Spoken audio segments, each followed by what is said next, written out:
ভাইয়া চলে যাওয়ার পর প্রতিদিনই আমাদের সবার সাথে কথা হতো। আমি এটা ওটা বলে ভাইয়াকে খেপাতাম। এভাবে কিছু দিন চলে যায়। একদিন আমি কলেজ থেকে বাসায় আসছি, এমন সময় একটা বিদেশি নাম্বার থেকে কল আসে।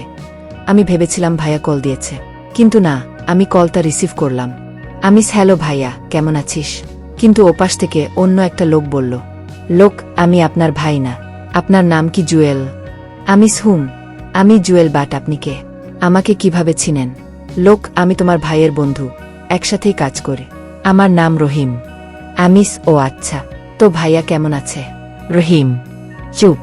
আমিস, কি ব্যাপার, চুপ করে আছেন কেন? ভাইয়া কেমন আছে? রহিম, তোমার ভাই।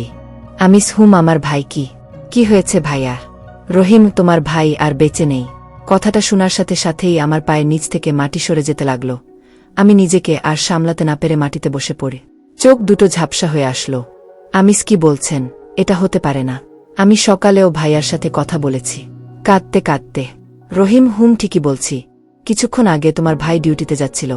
প্রতিদিন আমি আর তোমার ভাই একসাথেই কাজে যেতাম, কিন্তু আজকে আমার শিফট সকালে ছিল আর তোমার ভাইয়ের রাত। একটু আগে বাস উল্টে তোমার ভাই সহ ওই কোম্পানির প্রায় 1-3 জন মারা যায়। বাকিদের অবস্থাও খুব ভালো না।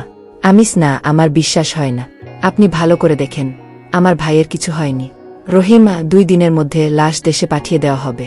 এ কথা বলেই রহিম ভাই কলটা কেটে দিল। আমি যেন পাথর হয়ে গেলাম। মুখ দিয়ে কোনো কথা আসছে না।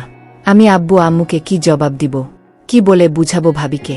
মাত্র 2 মাস পরে বিধবা হয়ে গেছে, এটা শুনলে ভাবির কি অবস্থা হবে? আব্বু আম্মুকে যদি বলি তোমাদের বড় সন্তান আর নেই, কি হবে উনাদের? না, আমি আর কিছু ভাবতে পারছি না। মাথাটা ঘুরতেছে। তাড়াতাড়ি বাসায় যাই। একটা রিক্সা নিয়ে তাড়াতাড়ি বাসায় চলে গেলাম। কলিং বেল দেওয়ার একটু পর ভাবি এসে দরজা খুলে দেয়। ভাবিস, কি ব্যাপার? আজকে আমার দুষ্টু দেবরটা এত তাড়াতাড়ি বাসায় চলে আসছে কেন? নিশ্চয়ই কলেজ ফাঁকি দিয়েছে। ভাবির কথা শুনে আমার ভিতরটা আবারও মোচড় দিয়ে উঠল। আমি কোনো কথা না বলে নিজের রুমে চলে গেলাম। দরজা লাগিয়ে দিয়ে ওয়াশরুমে চলে গেলাম। পানি ছেড়ে দিয়ে ইচ্ছামতো কাঁদতে লাগলাম। অনেকক্ষণ পর বের হলাম। ভাবি আমার রুমের দরজায় টোকা দিতে লাগল।